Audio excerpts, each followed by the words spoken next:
मैं शैलेश कुमार, आप देख रहे हैं पब्लिक आई न्यूज। पश्चिम चंपारण के कद्दावर नेता संतोष कुशवाहा ने थामा बीजेपी का हाथ, कहा आरजेडी में नहीं होती कार्यकर्ताओं की पूछ। पश्चिम चंपारण के कद्दावर नेता संतोष कुशवाहा अपने हजारों समर्थकों के साथ बीजेपी का सदस्यता ग्रहण की। उप मुख्यमंत्री सम्राट चौधरी ने संतोष कुशवाहा को बीजेपी की सदस्यता दिलाई। 8 मई को भारतीय जनता पार्टी के कार्यालय के अटल सभागार में संतोष कुशवाहा को उप मुख्यमंत्री सम्राट चौधरी ने बीजेपी की सदस्यता प्रदान की।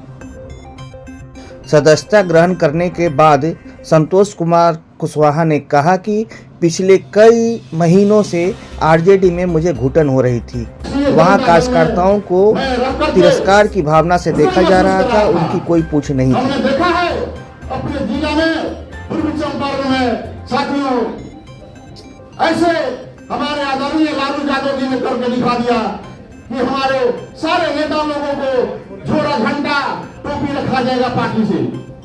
पार्टी के वैसे लोगों को आगे बढ़ाया जा रहा है जिन्होंने आज तक कोई कार्यकर्ता का नाम तक नहीं जाना है, उसको आगे बढ़ा करके और मेरे पूर्वी चंपारण जिले को दल को दूसरे दल में बंधक रख करके, दरपेशी रख करके, बंधक उसमें रख करके लोगों को, कार्यकर्ता को अपमानित किया जा रहा है। बहुत दिनों से मैंने खुद महसूस कर रहा था और देखते देखते मैंने अपने नेता से, हमारे अपने प्रदेश के नेता हमारे सम्राट चौधरी से मैंने मिल करके मैंने बोला कि मैं अब हमको बर्दाश्त से बाहर हो चुका है, मैं अब आपके दल में सदस्यता ग्रहण करूंगा। उन्होंने मुझे सलाह दिया कि आइए स्वागत। वहीं उप मुख्यमंत्री सम्राट चौधरी ने कहा कि आरजेडी सिर्फ परिवार की पार्टी है, वहां महिलाओं का आरक्षण भी मिलता है तब जब उनकी घर की फैमिली कोई महिला की टिकट मिलती है। वो ओबीसी का भी आरक्षण अपने पुत्र को ही देते हैं। जहां तक मंडल कमीशन की बात है, जब वो बिहार के मुख्यमंत्री थे तो वो मंडल कमीशन कैसे लागू कर दिए। समाज के लिए, कभी दलित समाज को इस देश का राष्ट्रपति बनाने का काम ये पार्टी करती है।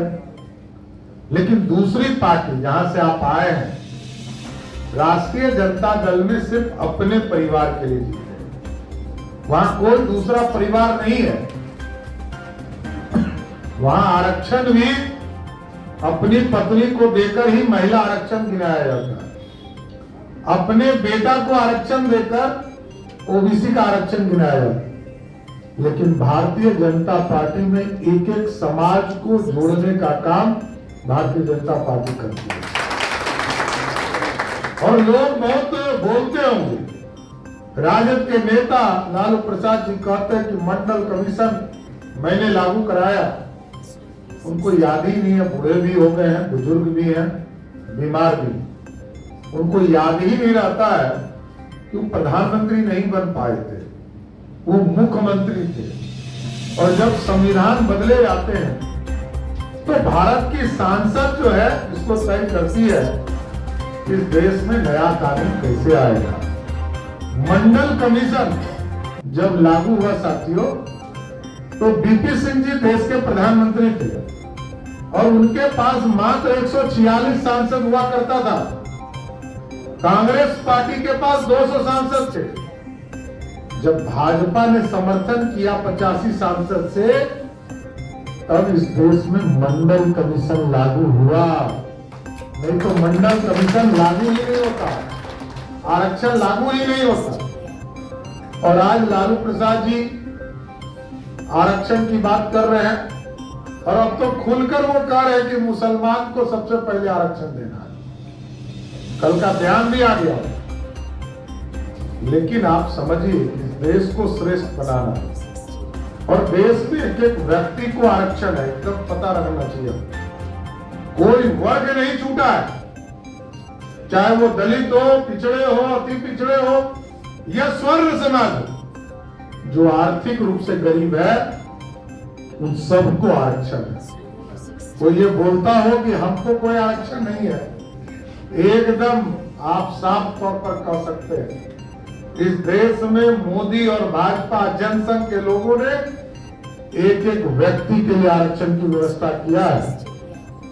भले कुछ लोग अपने जीवन में सम्राट चौधरी जिंदाबाद, सम्राट चौधरी जिंदाबाद, भारतीय जनता पार्टी जिंदाबाद, भारतीय जनता पार्टी